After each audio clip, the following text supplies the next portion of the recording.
তো আমাদের লাগেজ বাঁধা হয়ে গিয়েছে, তো চলো তোমাদেরকে দেখিয়ে দিচ্ছি। তো গাইস আমাদের এই ব্যাগ বাঁধা কমপ্লিট। পেছনে আমার পিট ব্যাগটা বেঁধে নিয়েছি আর দু সাইডে দুটো টেল ব্যাগ বেঁধে নিয়েছি। দেখো তোমাদের কেমন লাগছে। আর এই হচ্ছে আমাদের helmet with Mount and phone camera, আমাদের গরিবের গ্রোপো। আর শাহরুখ এটা পরে চালাবে, শাহরুখ কমেডি করবে। শাহরুখ এখন হাসছে, ম্যাপ সেটিং করছে। ততক্ষণে আমি তোমাদের দেখাচ্ছি নতুন দুটো ফগলাইট লাগিয়েছি, দুটো দেখো। আর আমাদের 220-তে আজ পর্যন্ত এরমভাবে কেউ ফগলাইট লাগিয়েছে তা আমার জানা নেই। শাহরুখটা লাইট অফ করো একটুখানি। হ্যাঁ, তোমাদের কাছ থেকে দেখাচ্ছি। দেখো তোমাদের কেমন লাগছে। আর এরমভাবে ফগ লাইট কেউ আজ পর্যন্ত কেউ লাগিয়েছে বলে আমার জানা নেই। যদি কেউ লাগিয়ে থাকে আমাদেরকে জানাবে, অবশ্যই কমেন্ট সেকশনে কমেন্ট করে জানাবে। আর ফগ লাইটটা জ্বালিয়ে তোমাদের দেখাচ্ছি, দেখো কেমন লাগছে। তো গাইস, দেখা হবে রাস্তাতে, সঙ্গে থাকো আর আমাদের সাপোর্ট করো।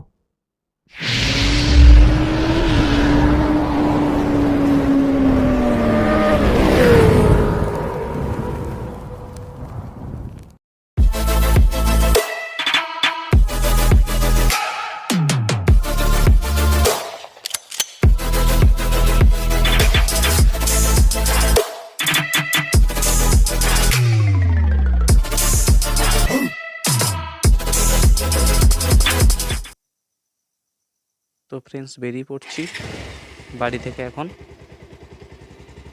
আর ম্যাপে দেখতে পাচ্ছ যে এখানে দেখাচ্ছে 582 কিলোমিটার রাস্তা, 13 ঘন্টা 22 মিনিট সময় লাগবে এখান থেকে শিলিগুড়ি পর্যন্ত। তো ফগ লাইট অন করলাম আর বেরিয়ে বললাম বিসমিল্লাহ ইয়া রহমান রহিম, আল্লাহু আকবার আল্লাহু আকবার, আল্লাহু আকবার, লা ইলাহা ইল্লাল্লাহ মুহাম্মাদুর রাসূলুল্লাহ সাল্লাল্লাহু আলাইহি ওয়াসাল্লাম। গাইস, এখন আমরা যাচ্ছি সোজা বারুইপুর স্টেশনের দিকে। বারুইপুর স্টেশন থেকে সোজা রোড ধরবো, রোড ধরে আপনার যাবো হচ্ছে বাইপাস। বাইপাস থেকে সোজা একদম বাইপাস হয়ে একদম সোজা এয়ারপোর্ট যাব। 2 নম্বর এয়ারপোর্ট গেট থেকে আমরা ওখান থেকে বালি ব্রিজ ধরবো। তো সাথে থাকো, পুরোপুরি এনজয় করো আর দোয়া করে যেন আমরা ভালোভাবে যেতে পারি।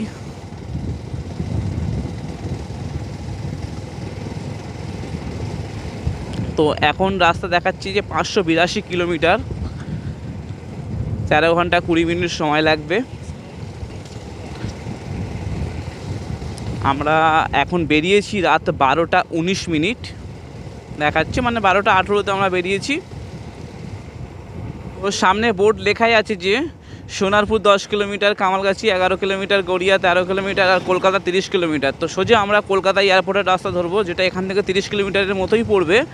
তো আমরা এখান থেকে সোজা গিয়ে পদ্মপুকুর মোড় থেকে বাঁ দিক ধরে সোজা বাইপাস ধরবো। বাইপাসে এসে গেলাম, ডান দিক থেকে সোজা বাইপাস নিচ্ছি। এই বাইপাস সোজা এয়ারপোর্ট যাবে। কামালগাছি 9 কিলোমিটার দেখাচ্ছে এখান থেকে।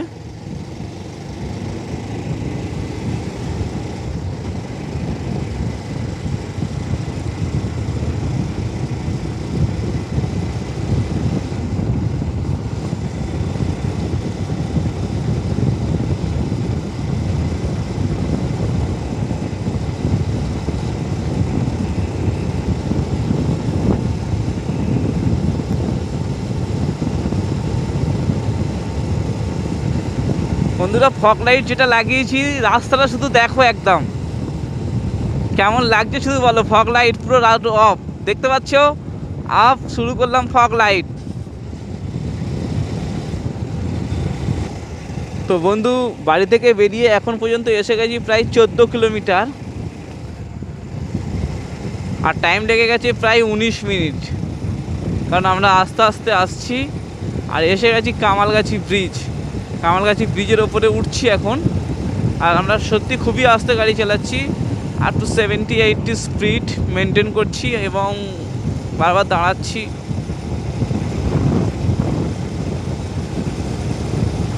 আর এরকমই স্পিড মেনটেন করে আমরা যাব।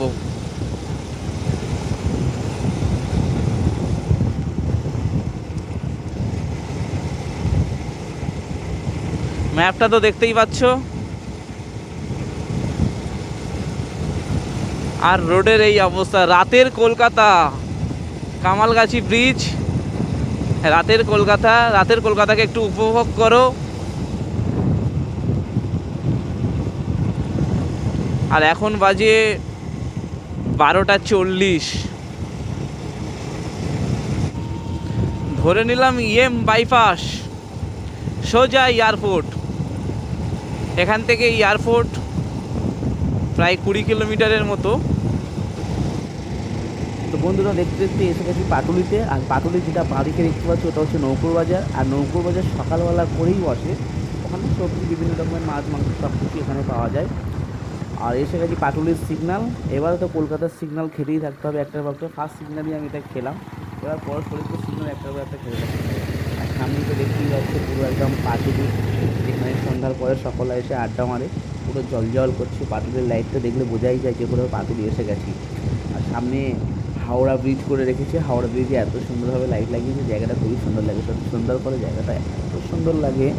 এখানে আসি আমরা প্রায় সপ্তাহে 2 দিন 3 দিন প্রায় আসি, এসে এসে ঘুরে যায়। আর এখান থেকে তো পার্কিং স্টার্ট হয়ে যায় পুরো একদম নাগাইদিন ব্রিজ পর্যন্ত। আর জায়গাটা বসার জন্য খুবই সুন্দর জায়গা। একবার আসুন আপনারা, এসে ঘুরে দেখে যান, জায়গাটা সত্যি খুবই সুন্দর।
বারাসাত হয়ে যে রাস্তাটা যাচ্ছে ওই রাস্তাটা ধরলাম না, আমরা ধরলাম বেলহুরি এক্সপ্রেস হয়ে। কারণ এই রাস্তাটা গেলে বাইপাস রোড হাইওয়ে আছে, আর এটা বড্ড খারাপ সিঙ্গেল ওয়ে রোড পড়বে, সেই কারণেই।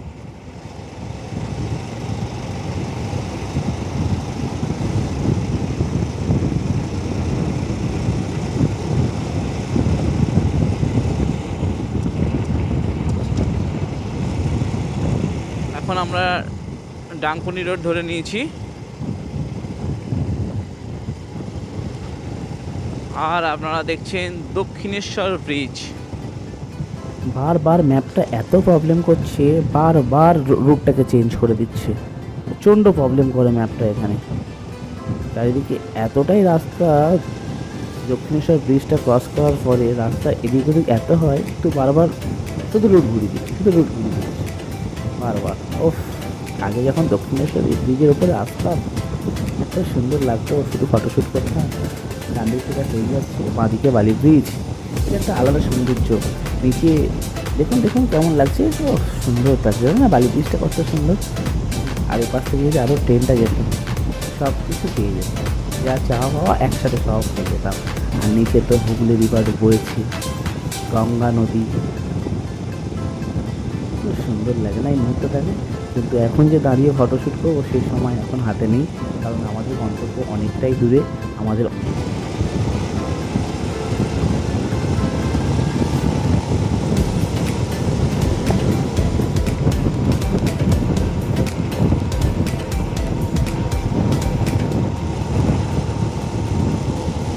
তো গাইস দিল্লি রোডটা ধরলাম, ধরার পরে ফ্লাইওভার পড়লো। এই ফ্লাইওভার থেকে দেখতে পাচ্ছ, ফ্লাইওভার থেকে আমরা সোজা দিল্লি রোড ধরে যাচ্ছি কৃষ্ণনগরের দিকে।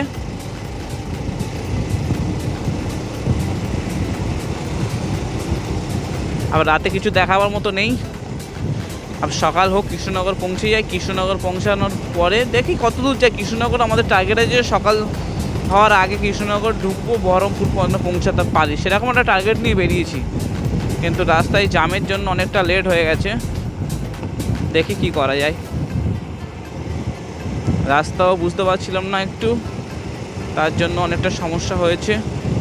তো এবার কন্টিনিউয়াস গাড়ি চালাবো।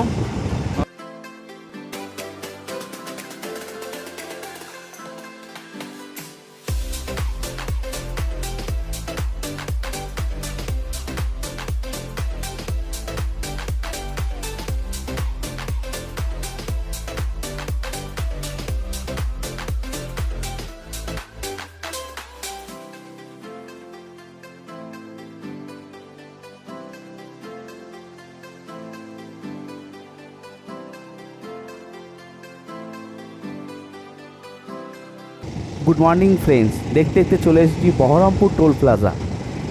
আমাদের বাড়ি থেকে প্রায় এটা 270 কিলোমিটার রাস্তা কিন্তু। আর যেটা আমরা মোটামুটি 6 ঘন্টা হচ্ছে আমরা বাড়ি থেকে বেরিয়েছি, এখন সকাল 6টা বাজে। আর আমাদের এত লেট হতো না, আমরা ভ্যাসেলে করে আসছিলাম। ম্যাপ তো প্রচুর প্রবলেম করছিল, আপনাদেরকে বলেইছি আগে। আর তাছাড়া ভ্যাসেলের ওপরেই আমাদের 1 ঘন্টা প্রায় 15 মিনিট মতো কেটে গেছে। কী করবো আর, এই জন্য একটু লেট হলো। তবে তো বহরমপুর টোল প্লাজা, এটা আমাদের 3 নম্বর টোল প্লাজা চলছে।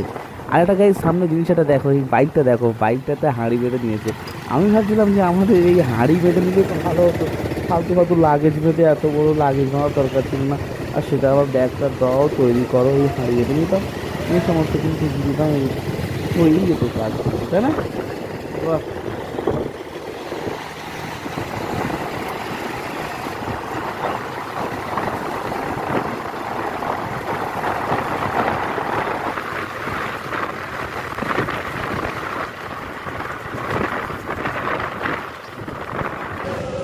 তো বন্ধুরা, এখনও পর্যন্ত আমরা NH-12 ধরে যাচ্ছি। তো একটু চা খেয়ে নিলাম, খেয়ে নিয়ে আবার যাচ্ছি। এখন সোজা গিয়ে দাঁড়াবো, বহরমপুর পার করব, তারপরে একটু ব্রেকফাস্ট করব, তারপরে সোজা একদম লাঞ্চ হচ্ছে মালদা পারদেশি ধাবা।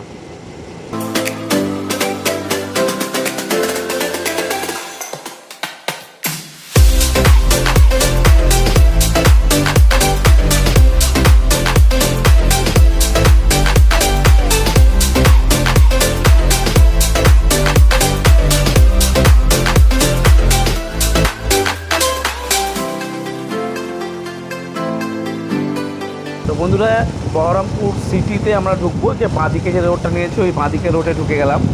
আর এই রোডটি হচ্ছে কানেক্ট হচ্ছে আপনার বহরমপুর কোর্ট, বহরমপুর মহিলা থানা, আর ওইদিকে গ্রাউন্ড এরিয়াগুলো। আর এটা হচ্ছে সোজা গেলে ডান দিক মারলে তাই এই রোডে আপনার হচ্ছে বাস স্ট্যান্ড এসেছে বহরমপুর। আর সেটা আমরা সোজা গিয়ে কোর্টের ভিতর থেকে নিয়ে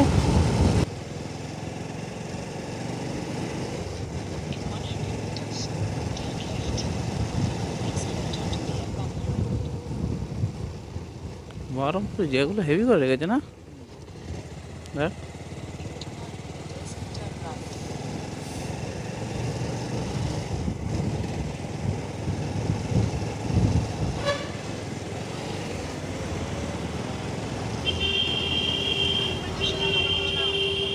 জাম লেগে গেছে।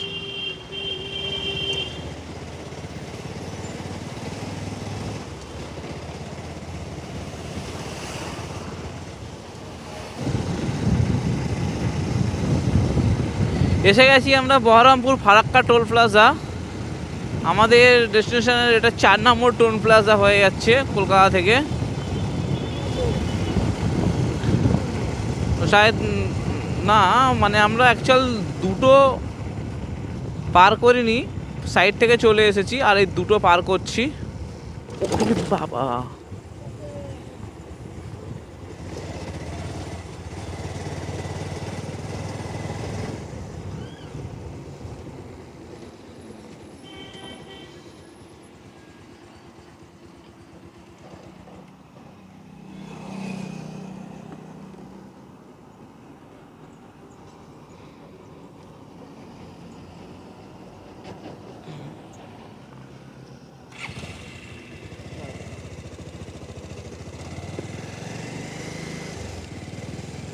এটা 3 নম্বর বললে হতো, 3 নম্বর টোল প্লাজা এটা।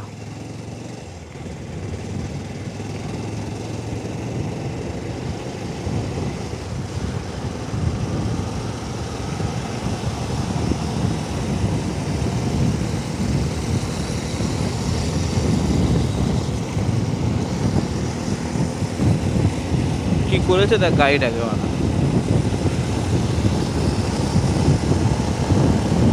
একটুখানি খারাপ ছিল, কিছু বাম্পার ছিল, বাকি রাস্তা পুরো ওকে, একদম চাকাচাক রাস্তা। মানে নর্থের রাস্তা যে এত ভালো হয়ে গেছে, আগে দেখতাম ভিডিওগুলোতে, ভাবতে পারি না যে এত ভালো হয়ে গেছে নর্থের রাস্তাগুলো।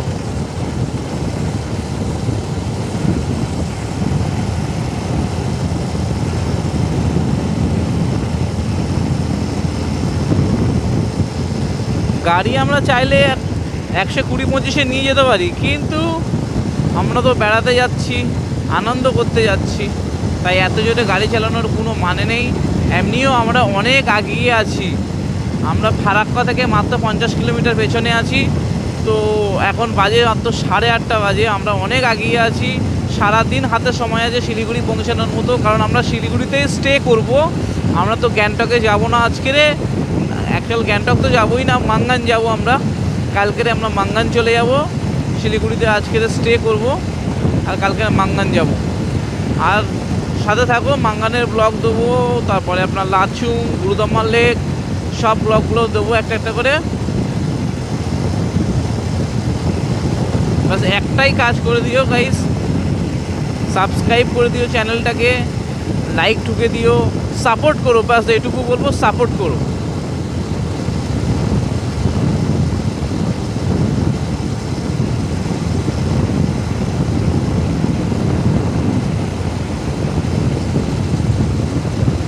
রাস্তা ও চাকাচাক রাস্তা, এরকম রাস্তা হলে তবে তো ভালো লাগে।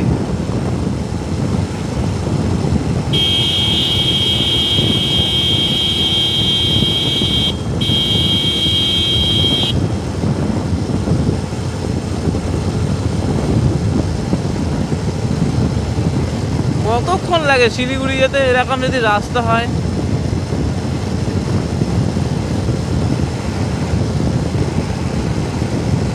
আমরা তো রাস্তায় 2-2.5 ঘন্টা শুধু কাটিয়ে দিই। ভ্যাসালে যখন উঠলাম তখন ওখানে 1 ঘন্টা 20 মিনিট কাটিয়ে দিয়েছি, চা খেতে বসে 1 ঘন্টা কাটিয়ে দিয়েছি, আর বাকিটা আমরা তো চলতেই আছি। তারপরে মাঝখানে জ্যামে পড়েছিলাম একটু, বেশ কলকাতাতে ভালোই জ্যাম ছিল ডানকুনির ওই দিকটায়, আর বহরমপুরে একটু জ্যাম পড়লো, আর বাকি রাস্তা একদম ওকে।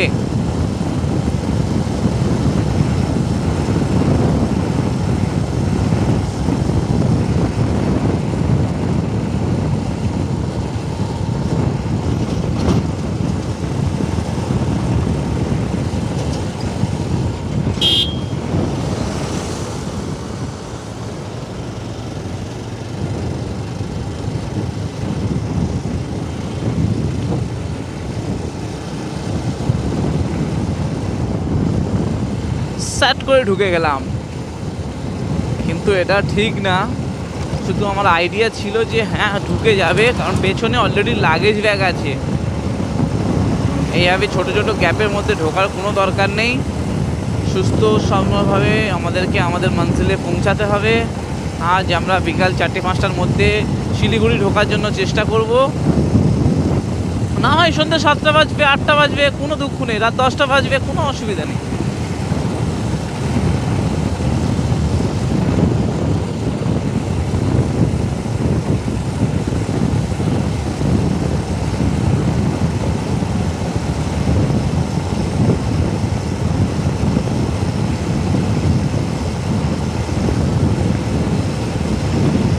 কি রোড রে বাবা, চাকাচাক, একদম স্মুথ রোড আছে। দেখি এখানে কি আছে।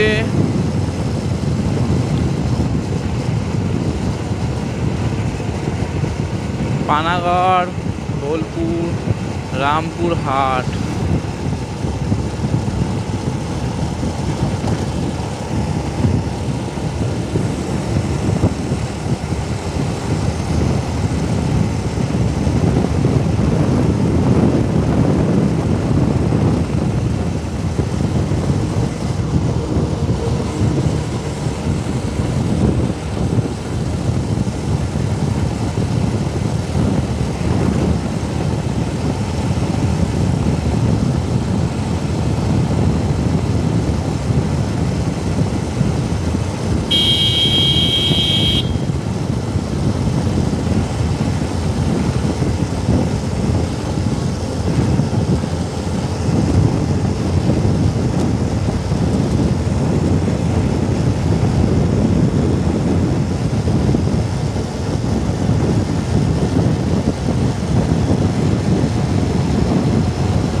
সামনে ফারাক্কা, শিলিগুড়ি আর মালদা, NH-34। আর কলকাতা থেকে আমরা এসে গেছি 290 কিলোমিটার রাস্তা। আমাদের বাড়ি থেকে অলরেডি 290 কিলোমিটার, মানে হাফের বেশি আমরা চলে এসেছি। আর বাজে সবে সকাল 9টার মতো, এই 8:30 বাজে, 8:35, তার মধ্যেই আমরা হাফ রাস্তা চলে এসেছি।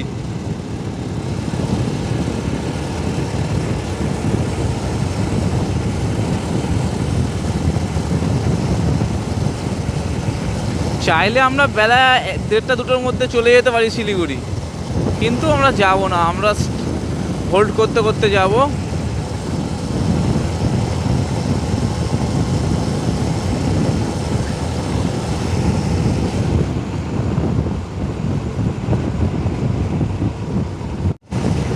মুর্শিদাবাদ পার করে যাচ্ছি।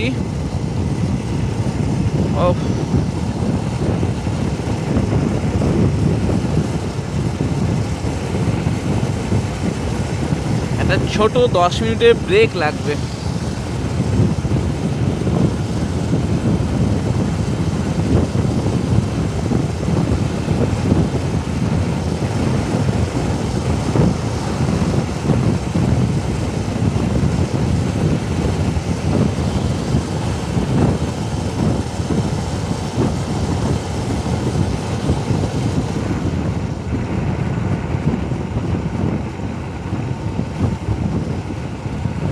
একটা 10 মিনিটের ব্রেক, ছোট্ট একটা 10 মিনিটের ব্রেক লাগবে।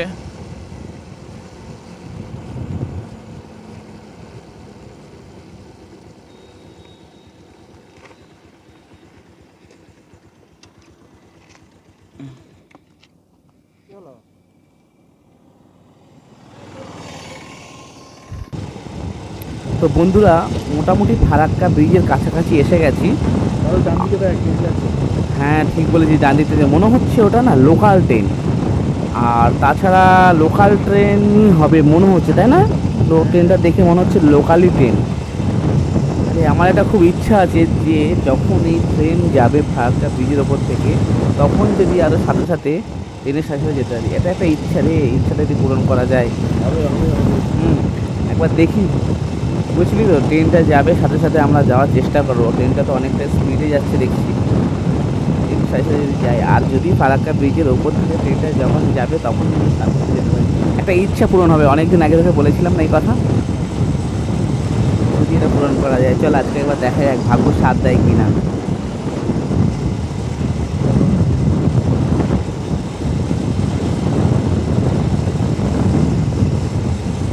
ক্যামেরাতে কতটা বোঝা যাচ্ছে সেটা বুঝতে পারছি না।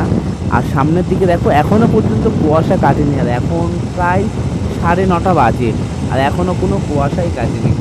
মানে মাঠের দিকটা, যে দিকটা আছে ওই দিকটা দেখুন, মা দিকে দেখুন, মাঠের দিকটা পুরো কুয়াশা চালিয়ে ভরে রয়েছে। বোঝা যাচ্ছে না হয়তো ক্যামেরাতে এতটা, কোনো কুয়াশা এখনও পর্যন্ত কাটেনি। 9:30 কিন্তু বাজে এখন, ফেব্রুয়ারি মাসে এখনও পর্যন্ত এত কুয়াশা আছে।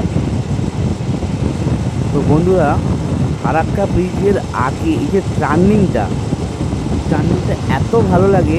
এর আগে যখন আমি বাসে এসেছিলাম এই টার্নিংটাতে খুবই ভালো লাগে, সত্যি খুব ভালো লাগে। আর আজকের প্রথমবার এই টার্নিংয়ের ওপর থেকে আমি বাইক নিয়ে যাচ্ছি, তো সত্যি খুব ভালো লাগছে। কি বলবো আর, যারা যারা এর আগে এসেছো, এই টার্নিংয়ের মজাটা নিয়েছো, তারা একটু কমেন্ট করে বলো যে কেমন লাগে।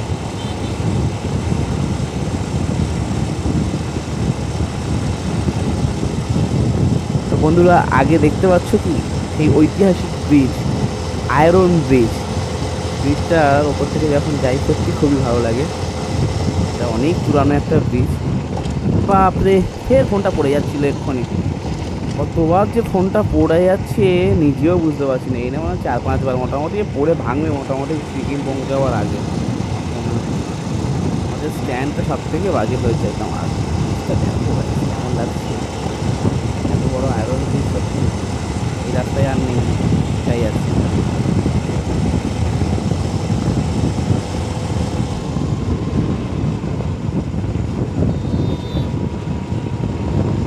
তো বন্ধুরা, ভাবছি যে আর ভিডিও বড় করার দরকার নেই, ফারাক্কা ব্রিজের আগে পর্যন্ত ভিডিওটা ক্লোজ করছি, পরবর্তী ভিডিও ফারাক্কা ব্রিজ থেকে আবার শুরু করব।